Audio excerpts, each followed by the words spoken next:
Well, USC was just crowned the champ of the Maui Invitational. There's another trophy up for grabs in the NBA. It's the penultimate night of group play in the NBA Cup, and that doesn't just mean we get the wild courts. It means that over $500,000, they're on the line for each player if they're able to help their team they wild and ugly. To Las Vegas. Well, that's quite a way to welcome these folks in. Welcome into NBA Countdown. He's head coach Michael Malone. That's Kendrick Perkins. He's the people's champ, Brian Windhorst. I'm Malika Andrews, and there is nowhere I would rather be on this Thanksgiving Eve than feasting with all of you on this triple header before the real feast tomorrow, Big Perk. How many do you do one plate? Do you do plates? Okay, plural. Yeah, plural plates. Yeah. So this is just the appetizer here for all of you. I'm thankful that we get to do this, and I'm thankful for these 3 courses of hoops. And it tips off with the hottest team in the league. How about that? Say it with me now, Perk. It's Detroit basketball, the nasty boy. There's 13 E's there for 13 straight wins. How about that? The Pistons, they are streaking. Cade Cunningham, there you go, looking sharp and leading the way, averaging 29 points, 10 assists during the win streak, joining the greats like LeBron, Jerry West, Oscar Robertson. Luka Doncic has done it too. And then Jalen Duren having his best year to date. During the streak, he's averaging 22-10, making almost 70% of his shots. The only other guy to do that during a win streak this long is Wilt. And as they try to set a new record tonight, their current 13-game win streak already tied for the longest in team history. Each of the previous 2 times they did so, they won the title. Well, I caught up with Cade Cunningham ahead of tonight's game. We're joined now by Pistons star Cade Cunningham. Cade, tonight against the Celtics, you are going for your 14th straight win. 2 seasons ago, you won 14 games total. I know you had faith in the turnaround, but is it hard to wrap your head around the improvements being this drastic and this fast? It has been fast. It's not hard for me to wrap my head around, though. I'm still in it. I think we've been winning these games because we deserve to win these games. Yeah. We're playing harder than teams. The work that we put in over the last 2 years is coming to fruition. This didn't happen by accident, us having the success. So, just continue to take it game by game, day by day, and continue to get better. We're not where we want to be yet, but I think we'll get there. Well, where you want to be, I imagine, is winning a championship. And the other times that the Pistons have won 13 straight games in 1990 and 2004, you know this. You won titles. The franchise did both seasons. Will you go 3 for 3? Yeah, that's the plan. Let's finish here, Cade, if we could. Tonight you face the Boston Celtics, who are in the middle of what seems like a gap year, and the same can be said about last year's Eastern Conference champs, the Indiana Pacers. Does it feel like your best opportunity to break through right now in the Eastern Conference? Yeah, there's no time like the present. Where we have a sense of urgency about us that, like you're saying, we feel like the East is open. We feel like we're ready to keep the door in regardless of who's in whatever conference or whatever. We like our team right now, and we're willing to compete with anybody. And that's what the beautiful thing is about the NBA is you see everybody and everything will get figured out sooner or later. Well, I don't know about that, but I do know about this, Cade. There's a couple young stars that are becoming appointment TV in the NBA, and your name is right at the top of that list for me. I really appreciate you taking the time, my friend. Thank you. I appreciate you as well. Cade said there's no better time than the present, Perk, to kick down the door. And I'm not saying that Detroit won't be in the conversation in May, but I have every reason to believe they could. Oh, we're singing. I keep hearing footsteps, baby. Sing it, Perk. In the dark. Okay. Ooh. In the dark. They hearing those footsteps. Is that what that was? That's at above. Cade Cunningham is already a top 10 player in the league. The ones that's ahead of him, they see him coming right now. And when I think about Cade, he's giving me Luka Doncic, LeBron James vibes. Right? That perimeter player that's 6'8", strong, physical, could score at all levels, and then make guys around him better, Coach. He's second in the league behind Jokic, averaging 9 assists. No, he's had an MVP caliber season right now. Jalen Duren, his partner in crime, my pick for most improved player early in this season. I like that. Playing great. But what stands out to me with Cade Cunningham is the fourth quarter he takes over. All right, let's go to the videotape. I got 2 clips that show fourth quarter, Derek White picking him up. Early screen by Isaiah Stewart. Isaiah Stewart, another guy that's not getting a lot of love or attention, doing his job. That unleashes Cade getting downhill, all that room to attack. He dips in and out to his left hand, hits a tough mid-range pull-up. And this second clip, I talked about the Duren and Mo to Cade connection.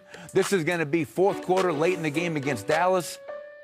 One of the better pick-and-roll combos in the NBA. He's not going to force the issue, Perk. He's got 3 defenders looking at him. He's going to find Duren early, on time, on target, and Duren goes downhill. 11 points a game last year for Duren, over 20 this year. The Pistons are for real. How do you win in the modern NBA? You obviously have to have a star player. They got one. And you got to have depth. Tonight, J.B. Bickerstaff has 12 guys in his rotation. 12. During this 13-game winning streak, they've had 7 different starting lineups. Okay, they got 7 different guys right now averaging at least 10 points. Yeah. In the modern NBA, especially to win in the regular season, you got to have that. So if you have a couple of guys out, you can survive it. The Pistons are the epitome of it right now. Dennis Jenkins. Who knew about him? 11 points a game. Sure. He's on a 2-way. No one knew about that kid, and he's out here hooping. So give him a lot of credit. And J.B. Bickerstaff, my pick for Coach of the Year. I know it's early. You're handing out stuff in November. Two years ago, that team won 14 games and lost 28 games in a row. In Cleveland. 2 years later, they are the class of the Eastern Conference. Early, but I love what JB is doing with that team. And Cleveland didn't want them. Well, next year. Presented by Popeyes.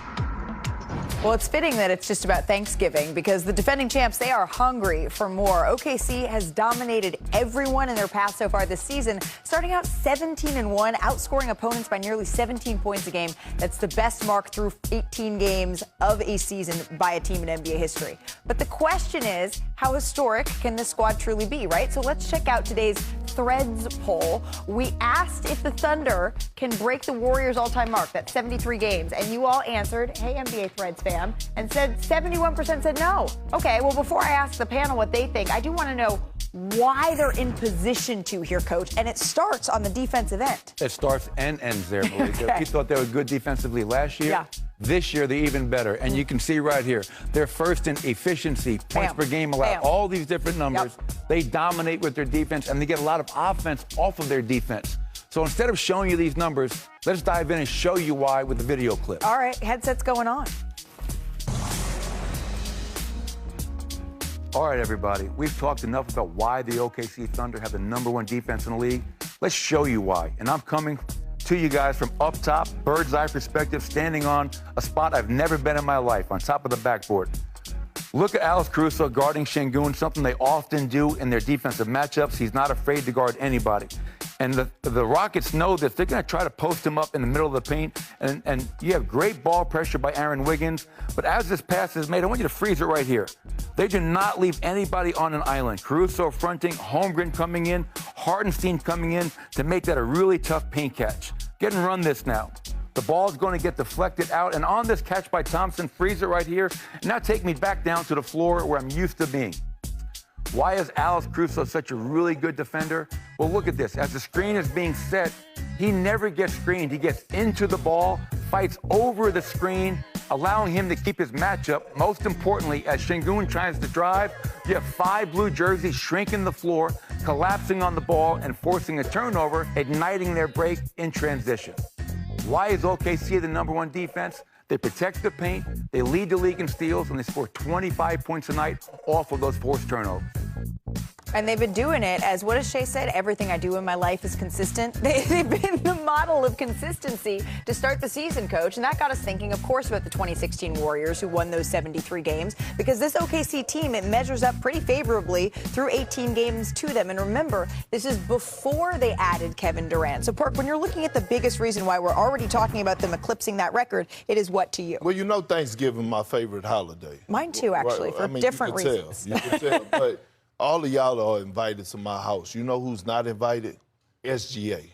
Because he go eat all the damn food. He go eat me out of house and home. And that's what he's doing right now. He's leaving nothing on the table for the rest of the league. We're talking about one of the best perimeter players this game has ever seen, right? The best perimeter player in the game today. And what he's doing, averaging 32 and not even playing in the fourth quarter, shooting 54% from the field. Only played in 91% of his shots are contested. And he's shooting 54% from the field. Yeah. So the way that he's playing, especially off of that legendary run that he had last year, hasn't taken the game off, and he's still going at this level. Yeah, anything is possible. Look, they're 17-1 because they got the MVP, okay? But we also should shout out A.J. Mitchell, who's filled in amazingly for Jalen Williams. This is a guy they've got 16 second-round picks over the next 7 years. They didn't have a second-round pick last year, so they made 3 trades on draft night to move up to 38th to get him. And he has been a complete difference maker for them, averaging 17 points and 2 steals a game, defending.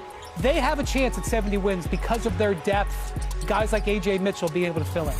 I just feel like in 10 years, Coach, Wendy, Malika, that we're going to be talking about Sam Presti as one of the best GMs to ever do it, for as him being able to eye and search out talent. But here's a question.